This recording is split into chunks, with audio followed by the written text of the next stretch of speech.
Gimana jadinya kalau sebuah merek yang udah terkenal puluhan tahun tiba-tiba ada yang memakai nama yang mirip?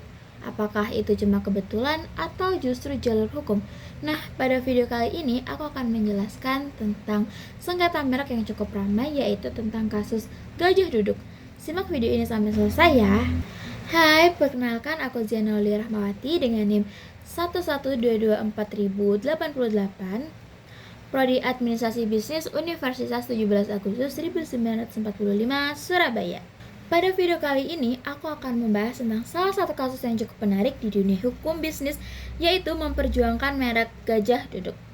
Mungkin banyak dari kita yang sudah familiar dengan merek ini, tapi ternyata di balik nama yang udah terkenal bertahun-tahun, pernah terjadi perekaman merek yang memberikan banyak pelajaran penting, terutama bagi para pelaku usaha bisnis. Oke, langsung aja kita masuk ke materinya. Yang pertama, kita bahas dulu kronologi kasusnya. Gajah Duduk merupakan merek yang sudah lama dikenal sebagai produsen kain sarung di Indonesia. Karena merek ini sudah memiliki nama yang besar dan dipercaya masyarakat, muncul pihak lain yang menggunakan nama atau logo yang dianggap memiliki kemiripan dengan merek tersebut. Akibatnya, masyarakat berpotensi mengira bahwa produk tersebut berasal dari perusahaan yang sama. Merasa hak mereknya dilanggar, pemilik merek Gajah Duduk akhirnya menempuh jalur hukum untuk mempertahankan hak atas merek yang telah didaftarkan. Nah, dari kasus ini, kita bisa melihat bahwa sebuah merek bukan cuma sekedar nama atau logo. Di balik sebuah merek ada reputasi, kepercayaan konsumen, bahkan nilai bisnis yang sudah dibangun selama bertahun-tahun. Selanjutnya, aku mau bahas tentang analisis hukumnya.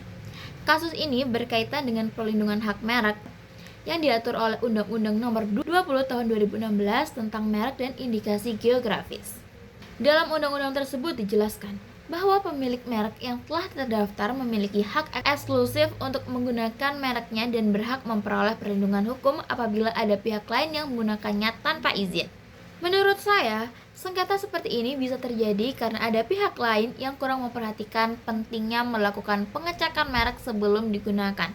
Padahal, kalau nama atau logonya mirip dan merek yang sudah diterapkan, hal itu bisa memicu gugatan hukum. Kalau dilihat dari sisi bisnis, dampaknya juga nggak main-main. Pertama, reputasi perusahaan bisa ikut berdampak karena konsumen menjadi bingung membedakan produk asli dan yang bukan. Kedua, kepercayaan konsumen juga bisa menurun apabila mereka merasa tertipu atau salah membeli produk. Ketiga, perusahaan harus mengeluarkan biaya dan waktu yang cukup besar untuk menghadapi proses hukum. Hal ini tentu bisa menghambat perkembangan bisnis. Yang terakhir, nilai merek atau brand value yang sudah dibangun bertahun-tahun juga bisa ikut terancam. Dari kasus ini, ada beberapa pelajaran yang bisa kita ambil. Sebagai pelaku usaha, jangan hanya fokus membuat produk yang bagus, tapi kalian juga harus memastikan merek yang digunakan sudah didaftarkan secara resmi. Selain itu, lakukan pengecekan terlebih dahulu sebelum menggunakan nama atau merek agar tidak melanggar hak pihak lain. Intinya, mencegah jauh lebih baik daripada harus menyelesaikan sengketa di pengadilan. Jika disimpulkan bahwa sengketa merek Gajah Duduk mengajarkan kita bahwa perlindungan merek merupakan hal yang sangat penting dalam dunia bisnis. Merek bukan hanya identitas perusahaan, tetapi juga aset yang memiliki nilai ekonomi dan harus dijaga dengan baik. Sekian pembahasan dari saya.